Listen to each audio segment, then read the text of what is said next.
Hello everybody and welcome back to this channel.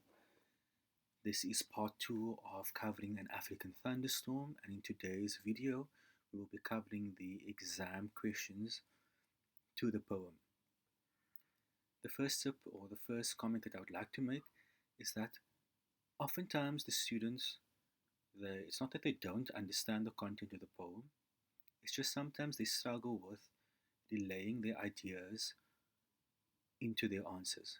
So in other words, how do I structure my answering? Right, so on that regard, the first tip that I want to give all learners is that you have to look at the mark allocation. So, very simply, if you are given 2 marks, right, in the mark allocation, then you need to refer to 2 points or 2 sentences in your answer. So, how does that look? Let's look at number 1. What impression is created by the use of the words locus?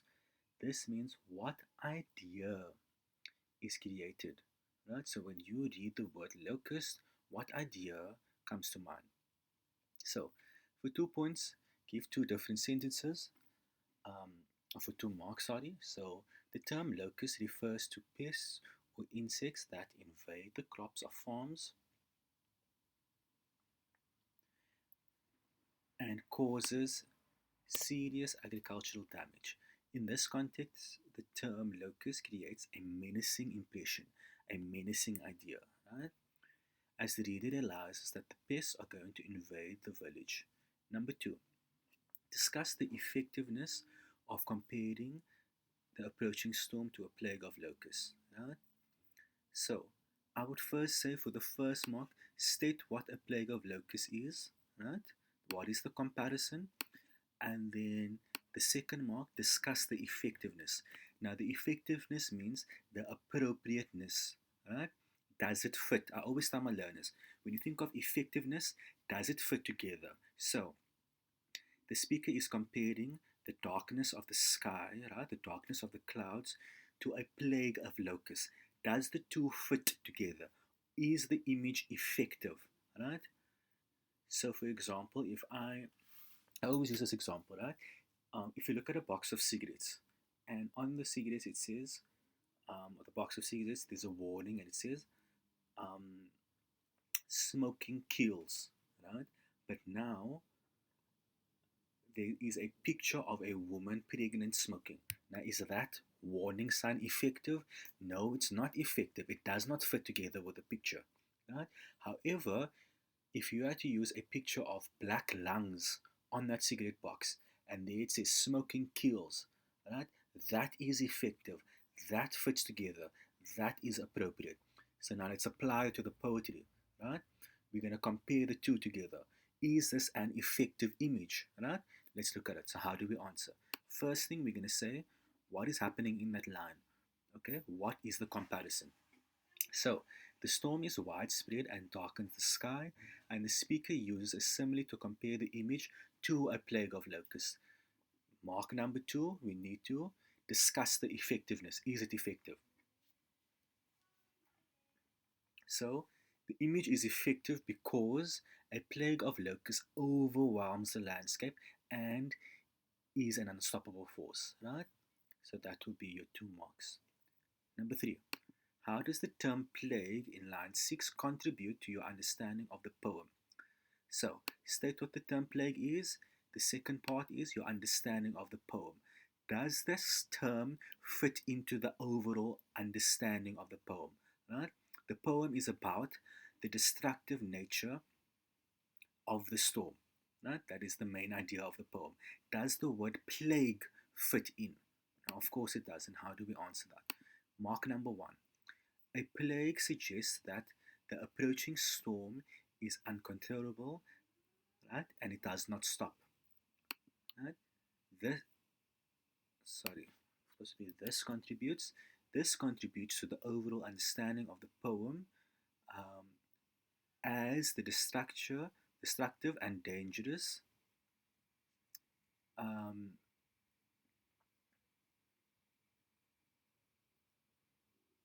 Okay, let me make this.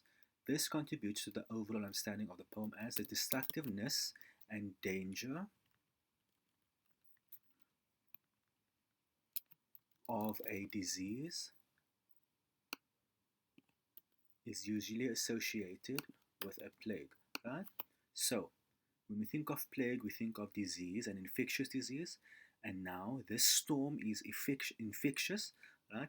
And it's going to plague the village. So that's basically what the answer is asking or requiring from you. Refer to line 9 like a madman chasing nothing. What impression of the wind is conveyed by this description? Again, what is your idea? 2 points. The impression is that the wind is unpredictable and out of control.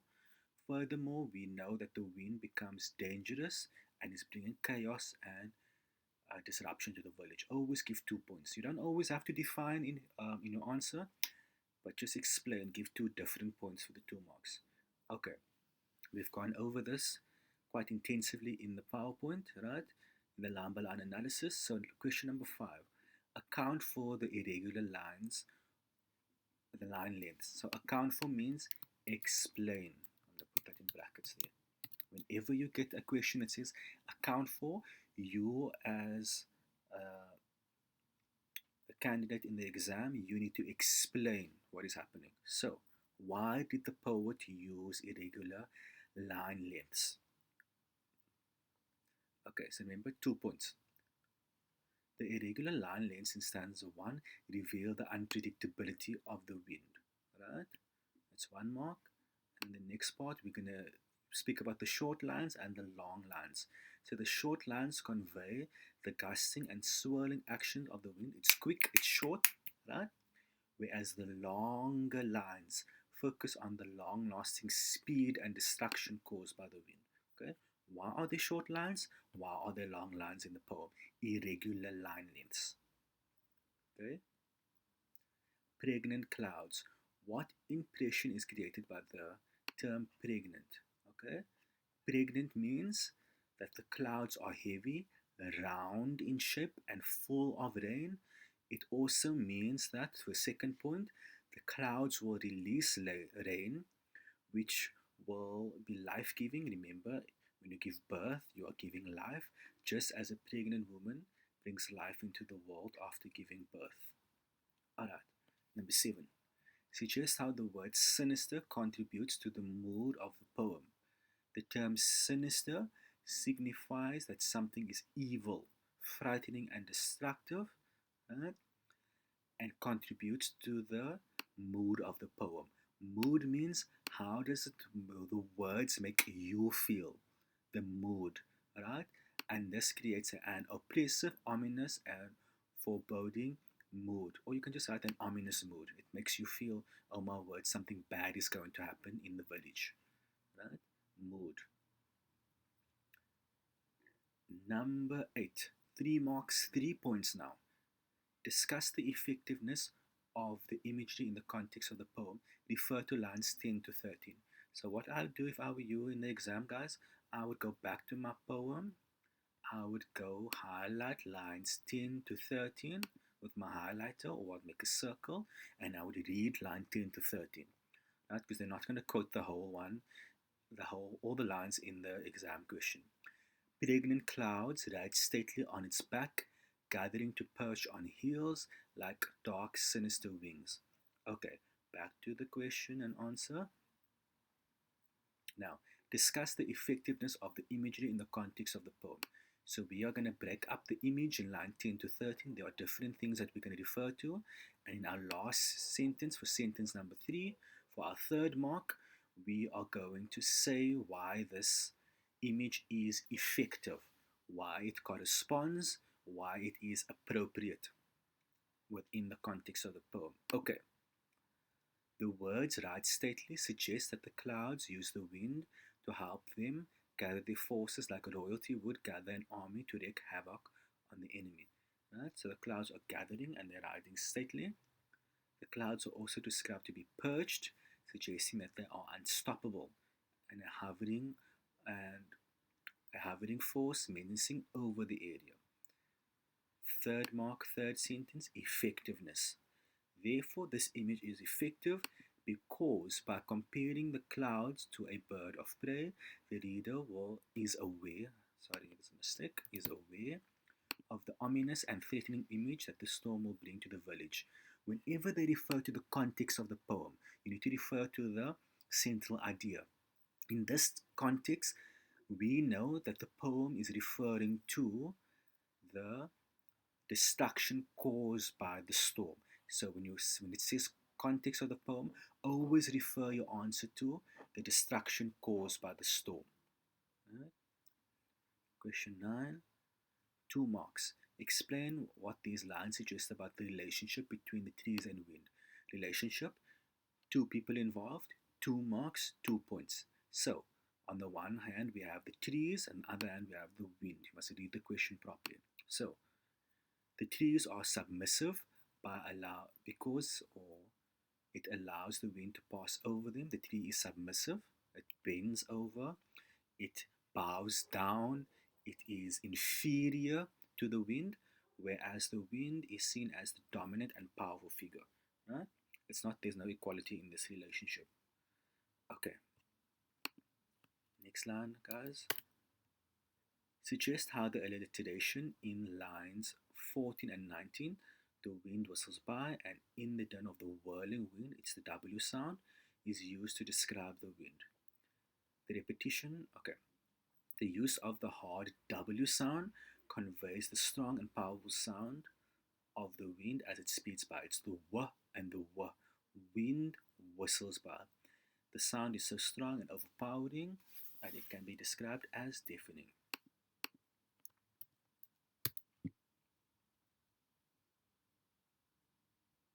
Okay, sorry guys, I don't know why this is in bold. Okay, by referring to diction and style, comment on the way the clouds are presented in stanza 1.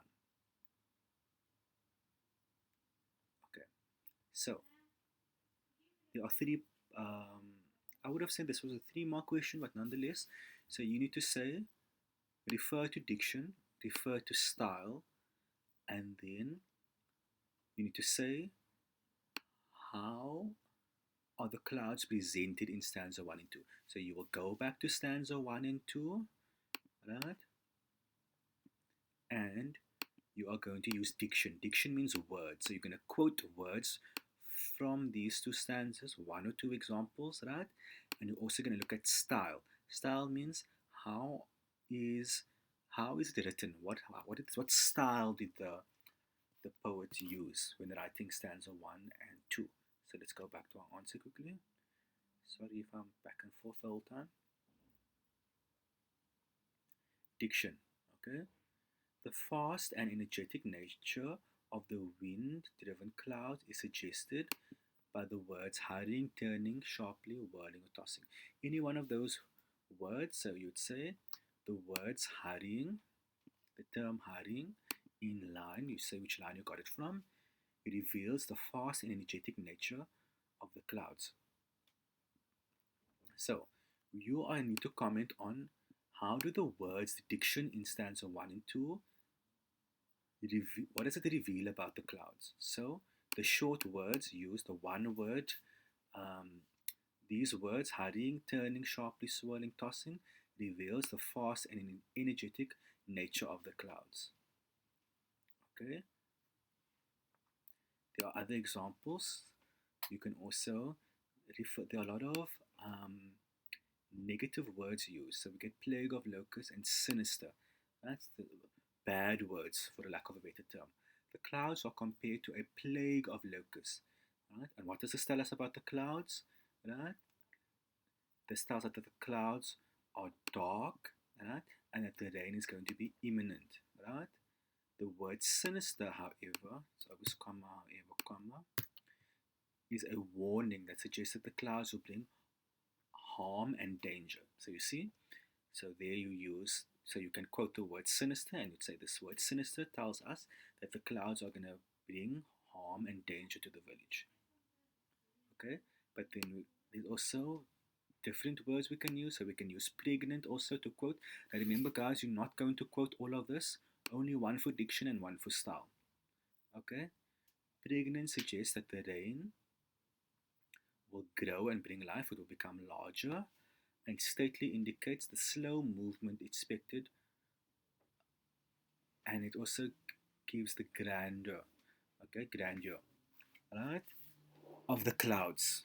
Okay, so remember, only use one example. There's like a whole lot of different examples. Okay, turning sharply here and there. I suppose that's whirling. Between stanza 1 and 2, there is no set structure of how the lines are presented. Remember, style, guys, refers to how is it written. Okay, so there's no set structure. Remember, there are one-worded answers, irregular, not one-worded answers, sorry, one-worded lines, and irregular line lengths. Okay, the lines move from longer lines to shorter lines to single-worded lines, and this style represents the unpredictability of the movement of the clouds. Right? Okay, next question. I believe this one is also 2 marks. Refer to lines 16 to 24. In the village, screams of delighted children dart in and out madly. Okay, but remember that's not the full quotation. Okay, what is the contrast between the children's reaction to the approaching storm and the mother's reaction? Remember, the children are screaming and the mothers are frantic, that because they dart about in and out. So 1 mark for children, 1 mark for the mothers. Screams of delighted children indicates that the children are excited for the change in weather, right? And remember, I also said in the PowerPoint, guys, don't mix your literal and figurative meaning. Right? So we're only going to refer to the literal here. Dart about in and out madly indicates that the mothers are frantic, right? So the children are excited, the mothers are frantic. Okay. 20.2.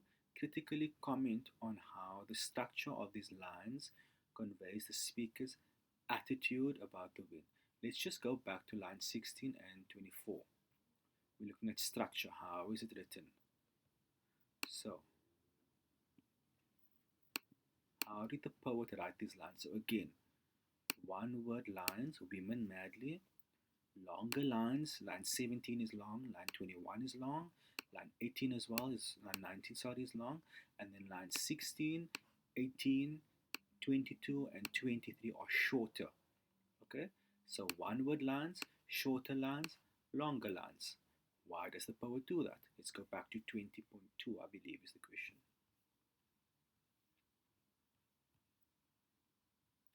Critically comment on how the structure of these lines conveys the speaker's attitude towards the wind.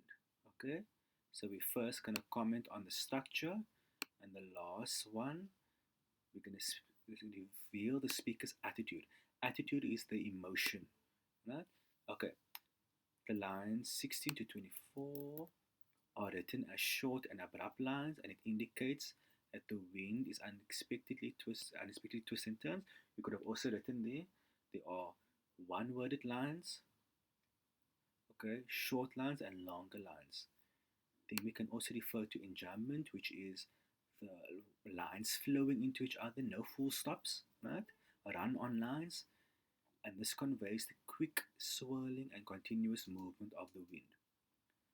Okay, second mark, first mark, we're looking at the structure. How is it written? 2 different points, and the last point, the speaker has a fearful attitude towards the wind. Right? Attitude means how, what emotion, and the emotion the speaker feels is fear. Okay, number 13. Women, babies clinging in it. Okay. Discuss how these lines convey the attitude of women towards a storm. So what is the women's emotion now? The women's panic state and anxiety reflect their fearful attitude towards the storm. Okay. I would have moved this at the end. That would be my last answer. Okay, so remember, discuss how these lines convey the women's attitude towards the storm. So first discuss the lines. What is happening in those lines, okay? The mothers are rushing. The mothers are rushing about, gathering their possessions and the children. And these actions create a sense of urgency. The children having to cling to their mothers' backs intensifies the panicking state of the mothers and the determination to protect their children. Right? Therefore, the women's panic state and anxiety reflect their fearful attitude. So the women are also fearful. Okay, next one. Comment of the effectiveness of this image in the context of the poem. Again, context of the poem, meaning we have to refer to the main idea of the poem, which is the destruction caused by nature. So, how would you break that up? Okay, I would first say what is happening in the lines, in the image, and then we're going to comment on the effectiveness in the context of the poem. So, let's break it up. So, in English, you always have to stop. State the obvious point. It's a 3-mark question, right? State the obvious point. So what is the obvious point? We're going to say what is happening in this line. Clothes wave like tattered flags flying off to expose dangling breasts. The image reveals that colonizers have caused destruction in the land, and this is evident by the women's clothing being compared to broken flags, just as the village is now destroyed due to the colonization. So in this answer, they use the figurative meaning. Okay. Previously, the villagers had dignity and their pride in the land and customs. However, this is all destroyed due to colonization. Okay, and remember, we always refer to destruction caused by colonization.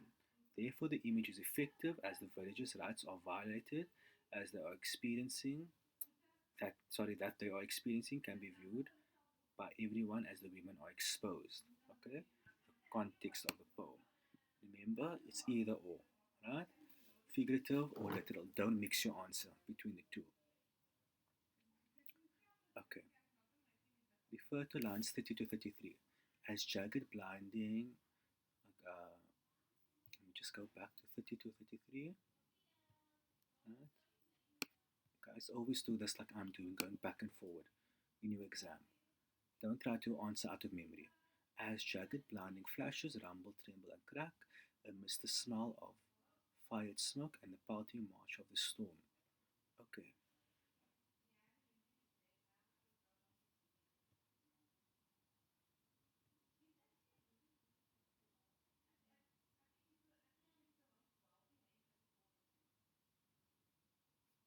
Sorry, where did I stop now? Okay, yeah. Okay.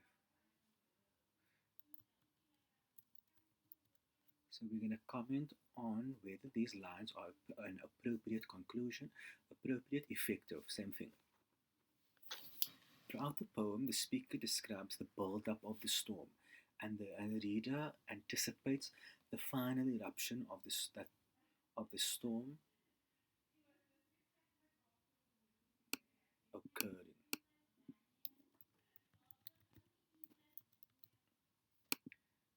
Throughout the poem, double R. Throughout the poem, the speaker describes the wind and the clouds as powerful, and in lines 30, the lightning flashes and the thunder rumbles, and the reader is now aware of the destruction of the storm. This conclusion is appropriate because the title, An African Thunderstorm, created an expected focus on the build-up of the storm. So, why is this an appropriate conclusion? If you look at the entire poem, everybody, you would see that the speaker is describing how the storm is building up, right? Yeah, it's coming from the west, it's gathering, right? The clouds are getting bigger, right? The villagers' reaction to the storm, and now at the end, finally blinding flashes. We see the lightning, we hear the rumble, tremble, and crack, and we smell the fire of um, the smoke created by the lightning, and now the pelting march of the storm, and now it's finally raining. Okay, so that whole build up. So they're asking, is this last part here effective? Right? Is it appropriate? And it is appropriate, right? Because look at all the things that are occurring. We see the lightning, we hear the thunder, We smell the smoke, right? So it is an appropriate conclusion. Okay, guys, let's go continue. 15.2. Critically discuss how the sensory images in these lines convey the speaker's message about the power of the storm. So, you need to give two senses, right? So, it's something to do with sight, smell, taste, touch, or hearing, and how does that connect or convey the message of the power of the storm or the destruction of the storm. So, remember, I said now jagged blinded flashes, that refers to us seeing the lightning. Rumble, tremble, and crack refer to the sound. Okay? And in the last one, the smell of fired smoke refers to the smell of wood burning. Okay? And the last part, that all conveys the destruction of the destructive power of the storm. Okay. We're looking at the rhythm and onomatopoeia. Rumble, tremble, crack. Rumble, tremble, crack. You hear those words. Those are all onomatopoeia. Okay? And in the rhythm, the last line, two lines of the poem, the rhythm slows down, 8 syllables each, incessant pouring of the rain. Okay? Okay. Number 17. Explain the use of capital letter in the following. Why is the word W in a capital letter? The poet emphasizes the importance and the dominance of the wind. Remember, I explained in the PowerPoint that before the villagers haven't experienced this type of wind before, okay? But now it's a capital W, right? It's dominant, it's important, it's striking. The capital letter suggests that the wind is unique and different from other winds this village has experienced in the past, and the capital letter stands out from the lowercase letter. This wind is almost exclusive in its intensity. Okay, number 18. How does the use of repetition of trees bent together past convey the central idea of the poem? Central idea, destruction of colonization, destruction of the storm. The wind is so strong and powerful that everything in the wind's path makes way for it. The repetition of the trees bent together the wind path emphasizes. Repetition is always emphasizes, but now you can't just say repetition is used to emphasize. To emphasize what exactly? One of the central ideas of the poem, which is the destruction of invasion. Okay? It is evident that the poem's figurative meaning is the destruction of colonization, and the villagers had to make way for the submissive and be submissive towards the colonizers.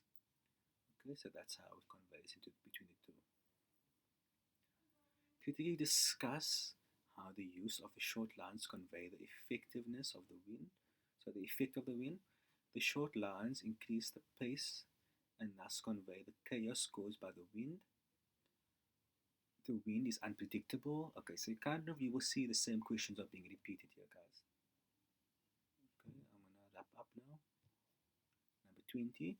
An approaching thunderstorm with the promise of rain should be considered as a blessing towards the earth.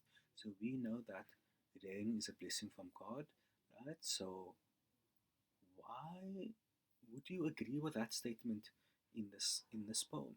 Because here the rain is not described as a blessing. So the reactions of the inhabitants of the village are shown. The children are delighted by the sights and sounds, but they do not understand the ominous state.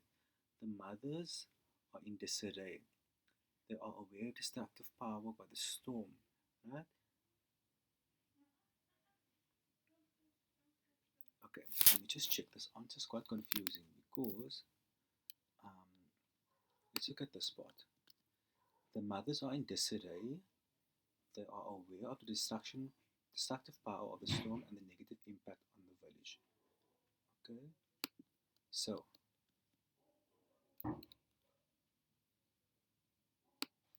I would have said, I would have broken up the answer here.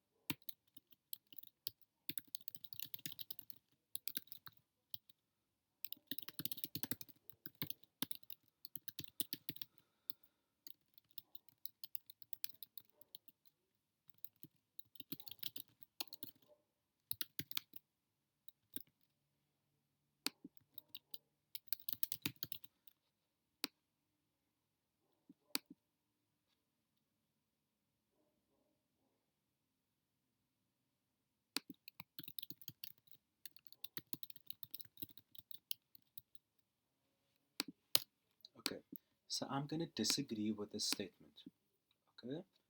Because an approaching thunderstorm with the promise of rain should be considered a blessing to the earth. Do you agree with the aforementioned statement, the above mentioned statement? No, I disagree. Right? Support your answer by referring to diction. So, what you have to do, I would give two examples of diction from the poem, and then I will substantiate my argument that this storm is not a blessing. So therefore I said, therefore I do not agree as do not agree that this rain is a blessing, as in this poem the approaching thunderstorm is not a blessing to the earth because this powerful what's going on with my typing? Because this powerful storm will create destruction and havoc in the village. How do I know this? Because my diction, exposing dangling breasts, right? And the pelting march of the storm tells us this. Okay, guys, I believe in this next video I want to go over the poetry essay. So in our part 3 of this video I want to go over how do we write a poetry essay. So once again guys, thank you for tuning in. Don't forget to like and subscribe to this channel. Please leave a comment in the comment section and don't forget to share this video with others. Okay, thank you until we see each other again.